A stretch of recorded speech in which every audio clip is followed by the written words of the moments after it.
Hey folks, it's Monday. I'm just heading to the office. We're going to go to the ExperiencedDevs subreddit, and it says, mid-year reviews are so exhausting and stressful. They said, I just spent 4 effing hours on a Friday evening writing a self-review, which is 5 questions, and reviews for 3 others I work with, 3 questions each. It's more tiring than work itself at this point. Is this normal? Am I overthinking this?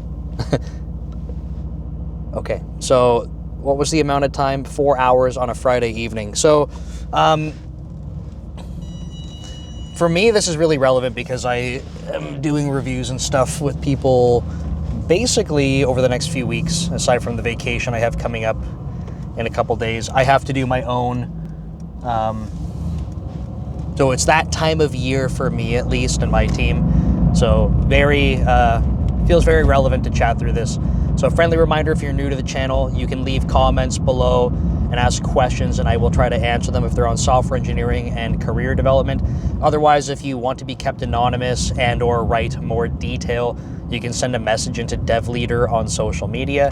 It's my main YouTube channel as well, where you can check out programming tutorials. There's a podcast with other software engineers and resume reviews, as well as a live stream every Monday, 7 p.m. Pacific. Except for this Monday coming up, because I'll still be on vacation. Otherwise, basically every other Monday. Okay, so it's a lot of time investment for a self-review, right? And I think that probably the biggest issue here is that's not a crazy amount of time, depending on how often you do these, right? 4 hours. But I think it's the fact that it's all at once and probably last minute. Because we're humans and we're really good at procrastinating. It's just a thing we do. So yeah, that feels like shit. I get it. It seems like they're where they're working, and I don't have context for where they're working, but it seems like there's a push to be able to help do what we might call a 360 review, where you can review your peers and stuff and give feedback. So Microsoft, we call that perspectives. And the thing that you write for your manager is called a connect. Or write for a conversation with your manager is called a connect. I shouldn't say that you're writing it for them. So one of the sort of top comments that I think makes a lot of sense, I am super guilty of not even doing this myself. So I try to be transparent. When I talk about things, I'm not saying, here's what I recommend, and I'm so perfect that I always do this kind of stuff. I'm a human too. I have things I can tell you I think this is what makes sense, but it's not what I do. And one of the top comments was essentially saying don't do this all at once. This stuff's coming. It happens once or twice a year, whatever it is, where it's more official and formal. It's coming. Do little bits of it along the way, right? So once a week, bi-weekly, once a month, whatever it is, take some time and write some notes on the things that you're accomplishing. Because 2 really crappy things happen when you leave it, at least 2 really crappy things happen when you leave it all to the end. One is that you forget all the stuff, right? You're what was I doing 6 months ago? I don't even know what I did 2 weeks ago because it's so busy. So you forget things that could be very important or valuable to include for something like a performance review. And then the other thing is that you're stressed out about it because you're doing it all at once from scratch. But if you think about it, if you had a list that you've been making for the last 6 to 12 months, whatever the time frame is, and you look at that list and you're okay, these are all the things I was doing. Is it just about formatting it into the thing you have to submit, making it cohesive? Because that would be pretty awesome, right? You just add the latest notes. It's not going to take you much time if you've been doing it along the way. So that's one key point that I think that everyone can try to leverage if you're finding that doing something like a performance review is completely overwhelming. That doesn't solve the problem of doing the peer reviews. What I've been recommending to employees at Microsoft is it's very common that when we have these connects that are due, There's a period of time where you get to write them, and then you submit them, and your manager will write back, then you have a conversation about them. But this happens over, a few weeks. And it's very common during this time where the peer review stuff will come up again. So that was called a connect for the thing you write with your manager, and the other one is called a perspective at Microsoft. But it's very common that people will say, hey, it's a really good time to go send perspectives as well, because everyone's reflecting on all this stuff. But you know, it's not a really good time to go send a perspective when everyone is already overwhelmed with all this extra stuff for performance reviews. So I often recommend to employees, perspectives I think are really good, getting peer feedback, especially if you can write something genuine, because when you request them, they come with a default message, or you can write your own. And I try to tell people, like, hey, like, write something that says, like, I'm open to constructive criticism, open to feedback, how I can improve. Because if you're just getting stuff that says, like, Nick does a good job, like, what the hell are you going to do with that? And I actually had a conversation with an employee recently, and I thought it was a great question, because I said, hey, look, I know that people send these, but I think a lot of us are wondering, like, are we supposed to give, like, constructive feedback to people? Because if we do, does that look bad for them? Like, is their manager going to be upset? Or, sorry, maybe not upset, but is their manager going to be like, oh, like, you got something to work on here, or what? Because they don't want to screw people over. And I thought that was very considerate. At least I said, if they're reporting to me, like, my mode of operation is that if you have a perspective that comes to you, so you've been working with a colleague or a partner on a different team, if they give you feedback that's like something that you can improve on, I'm not looking at that like, oh, like, let's add that to the list of things that you suck at, and like that's going to really affect your performance review. But to me, it's an opportunity. It's the exact opposite, right? If someone was like, hey, Nick, when we're working together on this project, these things went well, but I think that you could do better by doing X, Y, and Z, then like for me, I would certainly hope that my manager goes, great, there's some opportunity for you to improve, right? And you could have a conversation about whether you agree with it or not, but like that's opportunity. So I wouldn't go to my employees and say, oh, you got some feedback that's, constructive criticism, too bad, I guess you can't get like rewards this year. It would just be like, hey, look, like, that's great feedback. Like, do you agree with it? Because I don't have some of the context that maybe they had with that individual.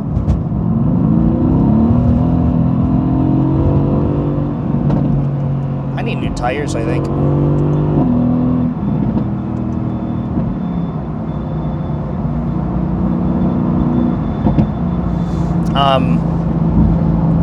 And that's how I look at it with my employees, right? If they get some feedback, I'm just looking at that like, hey, if you agree with this and that's something that we can work on to improve, awesome. Let's focus on that. Let's make sure there's time for that. We'll see how we can come up with the next opportunity, and then we can reflect and see, right? It's all about growth from my perspective. I don't look at these things like marks against you personally. So I told that to my employee. They said that makes sense. And then I gave them the caveat, like, for other people, other teams, like, I would hope that's how the managers look at this kind of stuff. But like, the reality is with all this shit, like, you could have a manager that is, from my perspective, what I would call not a good manager, and they're not even interested in this stuff. They might not even see it, or they're so detached from it that this is their only type of feedback. So they're thinking, I don't even know how to gauge my employee, so like, I'm just going to go by the peer feedback. So it's hard because I can't speak on behalf of every manager, but from my perspective, that's how I would do that. So the prep that I mentioned a little bit earlier for doing things throughout the year, that helps for your written review, but it doesn't really help you get ahead if you have to do, peer reviews. But if you're sort of in control of when those get sent out, I always advise people, send them out as you're completing projects or working with people once you've built up some experience with them or completed something. Because if you wait until the period where everyone's doing it, you're going to be sitting in that person's inbox with like 20 other people that want a perspective when everyone's scrambling to try and do their normal work and write their connect. and they're all scrambling to do it because they weren't taking notes throughout the year, you're going to get like borderline useless feedback or no feedback at all. So just try to get ahead of those things if you're in control of it. If you're not, and this is just how it works at your company where it's all sent at the same time, at least prepping for your own can make time for other people. That's what I would recommend. And you could even, maybe in your, if you're taking like notes throughout the year, when you're wrapping up projects and stuff, maybe you make a couple bullet points of the people that you worked with. Because with your feedback system, I don't know if they pre-select who they want you to give feedback to. I have had that situation before where I was just given a list of people that was like, hey, like, what's your perspective? At Microsoft, it's kind of a bit of a free-for-all. The times when it's not, I found are when managers are soliciting feedback for promotions, like explicitly. They're looking for a little bit more concrete evidence. But anyway, getting ahead of it, I think, is probably the best piece of advice. Now, if you're like me and you didn't do that, right? Here's Nick the hypocrite. You should do this. I didn't do that. And I have a vacation coming up. I'm running out of time. Not going to be good. But I am going to try this time, because it's been recommended to me before, and I'll talk about Copilot now. So full transparency, when I use Copilot at work, I'm not talking about for coding, because I use Copilot for coding at home and love it. Super helpful. I love it. You have different opinions, that's okay. I'm not telling you to go use Copilot. Use whatever the hell you want. I like Copilot when I'm coding. Copilot I'm talking about is built into Teams and asking it questions, kind of like you would ChatGPT. When I use that at work, I have lackluster results, personally. Right? I work at Microsoft. I'm just being transparent. I don't find that it's helpful, personally. But there is a different application. Well, it's in Copilot, but there's an agent that we have. And this agent takes significantly longer to answer questions, like on the order of minutes. But, oh man, oh man, does it write really good stuff.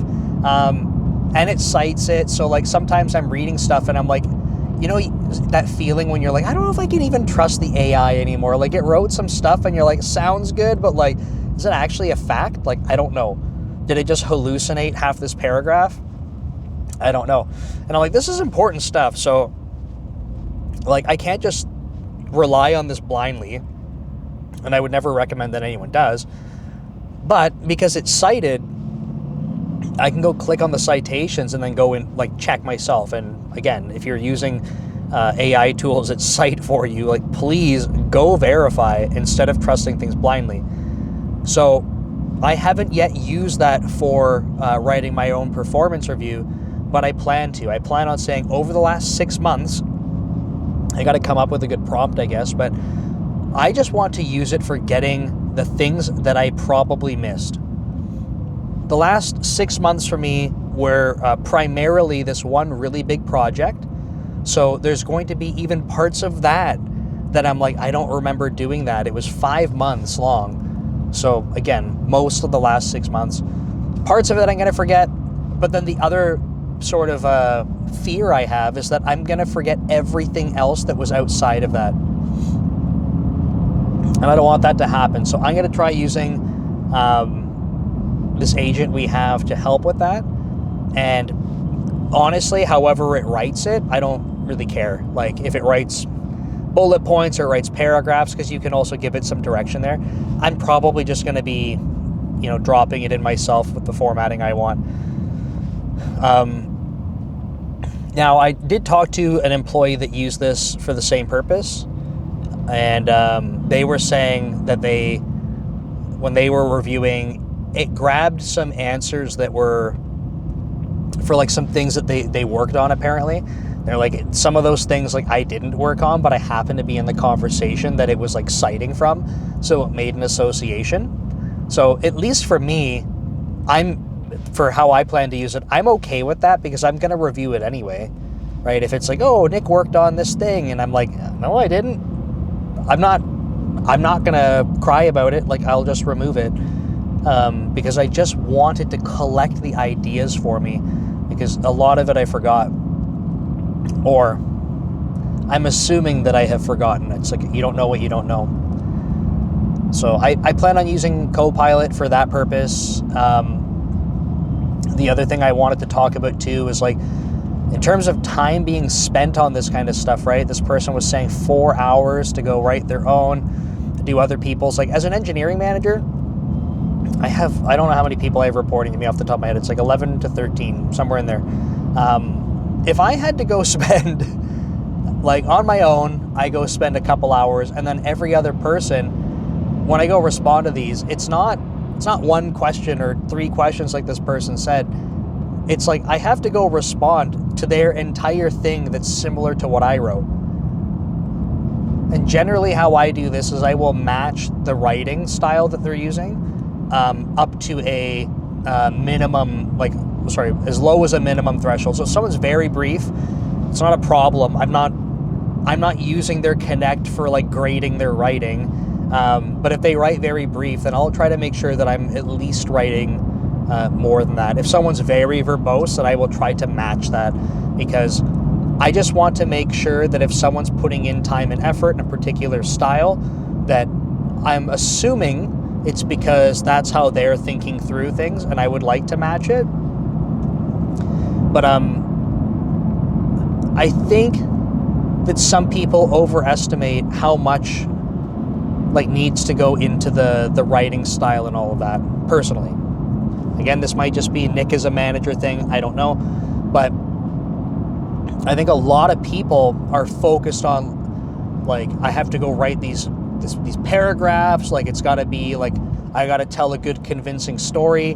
And in my mind, I'm like, look, if your goal for your Connect or your performance review is that you have to write it in such a way, and that's the only way that's going to really talk about the value added. I'm like, I start to question, like, did you add a lot of value, or did you have to add a lot of words to go make it look like there was value, right? Because when I'm reading through stuff, personally, if you just had a bulleted list of stuff you worked on, that's good enough for me, right? Like, it's all about understanding, like, which things you worked on, which things you delivered on. Because what I'm going to do is, we have a talent guide, which is just a rubric. And when I'm responding to these, obviously I respond like a human, and then I add in something that feels a little bit less human. But what I'm doing is I take parts of the talent guide, because it is a rubric, and then the projects and things that people worked on, I will say, this is an example of, and then I will take a direct quote from the rubric. This is an example of where Joey was, writing code to highest standards and maintaining solid code coverage, like whatever it happens to say, right? And I put it directly in there because what I want to do with all of my employees is build up this understanding that, like, your Connect is this opportunity to showcase all of the awesome work that you've done, all of the growth opportunities for things that maybe didn't go as you planned, right? All the things that you succeeded on, awesome. And then I want to relate them to the talent guide or this rubric so that you can see how I am looking at this from a growth trajectory, right? If I'm able to, because my goal is that I want people to be able to get promoted. I think that's what other people want for themselves too, right? But I can't do that unless I have evidence that backs up the parts in the talent guide. Because that's going to be the measuring stick. That's what's used for everyone.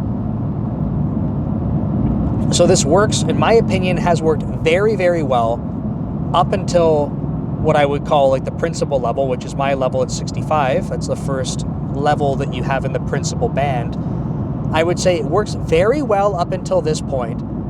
Starts to fall apart at principal, and that's because I've talked about this in other videos. At least for me, there's a lot more conversation with people that are sort of outside of your direct organization.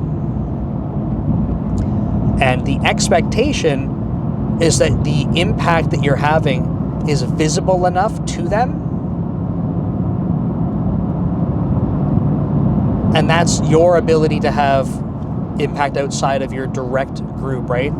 So it's not about like, I mean, you could argue this, it's not supposed to be about like schmoozing with the other leaders in the organization. It's about, hey, look, I worked on something and delivered something that had such impact that like you should know because it was so impactful that I was the person that worked on this. Right? Sometimes that means sending extra communication about this stuff.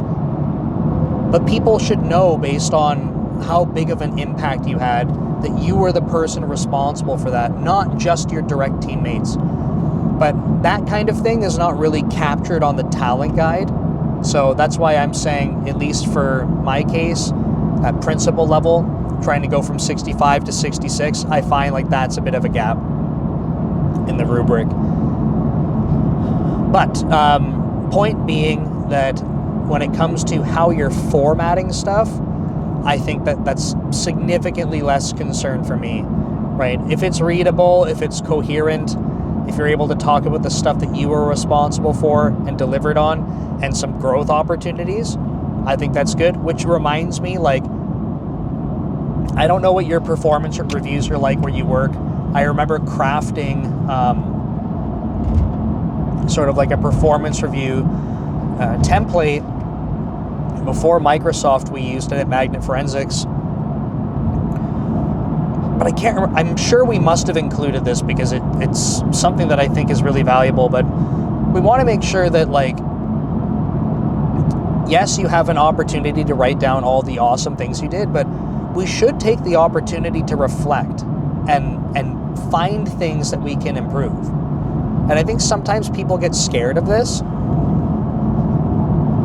right? It's like, if I write anything that wasn't perfect, then all of a sudden, like, that's an opportunity for someone to be like, oh, that's why you're not going to get promoted now. But again, like I was saying earlier with the perspectives, I only see this as opportunity, right? If you had something that didn't go as planned, like it could be completely outside of your control. Didn't go as planned. So what? Am I going to say, oh, too bad, like no rewards this year?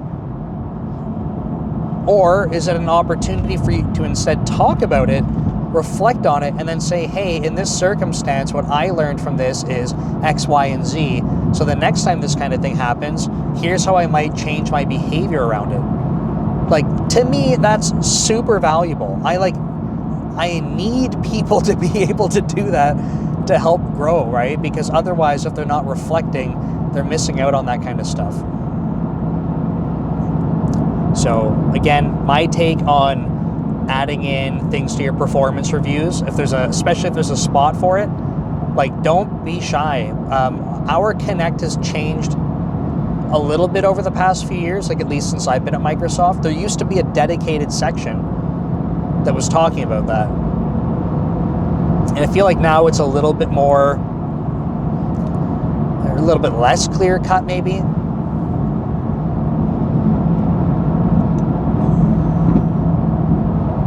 I have to yawn, I know it's coming.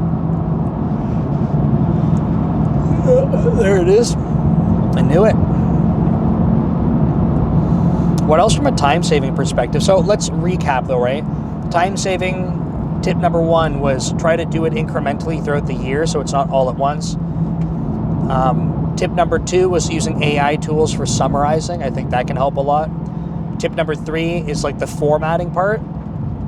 You might be over-indexing on how much effort you should put into that personally. Another thought too is, like, some people, I think even in that Reddit thread, were saying, oh, I use, ChatGPT or Copilot, whatever you're using, to take the bullet points and like summarize them, which you could do that if you wanted to change the format, I guess. But then people were complaining about how that's working.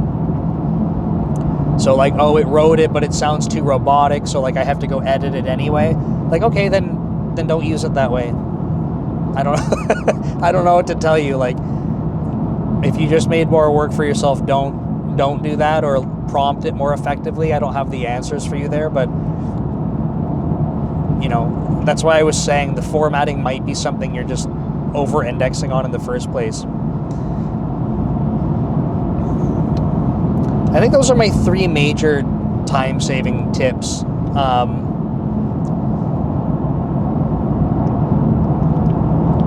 don't know if I have any more to add to that. So I might wrap this video up here. I wish you all success in your performance reviews. I know it's a busy time for a lot of people. I know it can be hard to write about this kind of stuff, but take it seriously, right? Okay, I'll see you all next time. Take care.